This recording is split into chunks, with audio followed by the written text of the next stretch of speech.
সারা দেশে উদযাপিত হচ্ছে পবিত্র ঈদুল আজহা। কোথাও মুষলধারে বৃষ্টি, কোথাও বরী আবহাওয়া উপেক্ষা করেই ধর্মপ্রাণ মানুষ অংশ নেন ঈদের নামাজে। দেশের সবচেয়ে বড় ঈদের জামাত হয়েছে কিশোরগঞ্জের শোলাকিয়ায়। নামাজ শেষে দেশ, জাতি, মুসলিম উম্মার শান্তি, সমৃদ্ধি এবং কল্যাণ কামনায় বিশেষ মোনাজাত করা হয়। প্রতিনিধিদের তথ্যচিত্রে সুমন সিদ্দিকীর রিপোর্ট। উন্নত প্রযুক্তি এবং অভিজ্ঞ চিকিৎসক দলের নিরলস প্রচেষ্টায় আমরা আছি আপনার পাশে। ডেল্টা হাসপাতাল।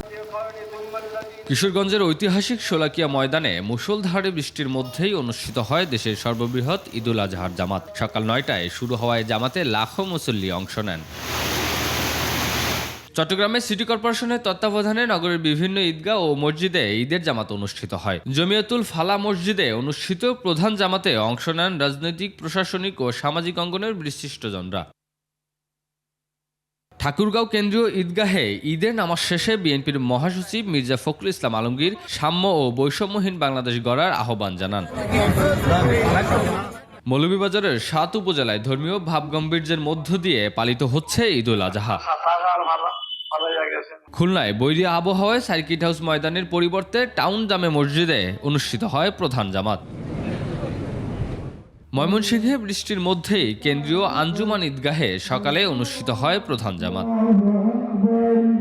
বরিশালে ঈদের নামাজ শেষে বিশ্ব শান্তি কামনায় বিশেষ দোয়া করা হয়। সুমন সিদ্দিকী বাবু, ২১ টেলিভিশন।